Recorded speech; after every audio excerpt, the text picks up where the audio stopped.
ಖುಷಿ ಆಯ್ತು ಸರ್. ನಿಮ್ಮ ಹತ್ರ ಗೊತ್ತಿಲ್ಲದಂಗೆ ತಿಳ್ಕೊಂಡು ಅದನ್ನ ಸಾಹಿತ್ಯವಾಗಿ ರಚನೆ ಮಾಡಿ ಧನ್ಯವಾದಗಳು.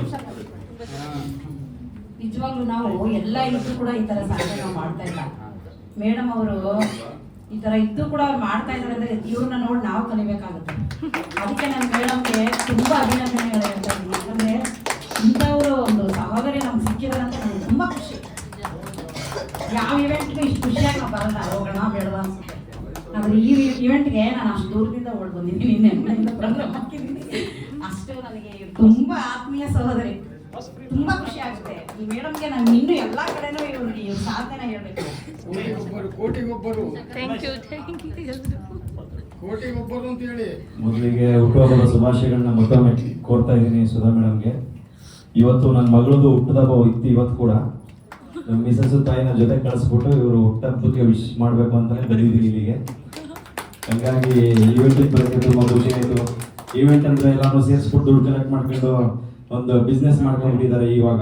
ಅಂಥದ್ರಲ್ಲಿ ಇವ್ರು ಈ ಸ್ಥಿತಿಲಿ ಇದ್ರೂ ಕೂಡ ಫ್ರೀ ಈವೆಂಟ್ ಮಾಡ್ತೀನಿ ಅಂತ ಇಷ್ಟು ಜನ ಸೇರಿಸಿ ಇಷ್ಟು ಪ್ರೀತಿ ಸಂಪಾದನೆ ಮಾಡಿದ್ದಾರೆ. ತುಂಬ ಖುಷಿ ಆಯಿತು. ಮುಂದಿನ ದಿನಗಳಲ್ಲಿ ಖಂಡಿತ ನಿಮ್ಮ ಜೊತೆಗೆ ನಾವು ಇರ್ತೀವಿ ಮೇಡಮ್. ನೀವೇನು ಮಾಡ್ತೀವಿ ಅದಕ್ಕೆ ನಮ್ಮ ಸಹಕಾರ ಇದ್ದೇ ಇರುತ್ತೆ. ಎಲ್ಲರ ಕಡೆಯಿಂದ ಮತ್ತೊಮ್ಮೆ ಹುಟ್ಟುಹಬ್ಬದ ಶುಭಾಶಯಗಳು. ಸಾಂಗ್ ಹಾಕಿ ನೂರಾರು ಕಾಲ ಇಲ್ಲ ನಗುತ್ತಾ ನಗುತ್ತಾ ಕರೋಕೆ ಹಾಕ್ಬಿಡಿ ಸರ್. ಈ ಸುದಿನ ನಿನ್ನ ಜನ್ಮದಿನ ಈ ಸುಧನ ಅಂತ ಹಾಕ್ಬಿಡಿ ಸರ್. ಮತ್ತೆ ನನ್ನಂತ ಕಲಾವಿದರಿಗೆ ತುಂಬಾ ಕೊಡ್ತಾ ಅವರ ನಾವು ಶುಭ ಆಲೋಚನ ಹಾಗೂ ಹುಟ್ಟುಹಬ್ಬದ ಶುಭಾಶಯಗಳು ಕೊಡ್ತಾ ಅವರು ಸಂಗೀತ ಅವರು ಹೇಳೋದು ಸರ್, ಮಾಡಿ ಥ್ಯಾಂಕ್ ಯು ಸರ್. ಹಾಕಿ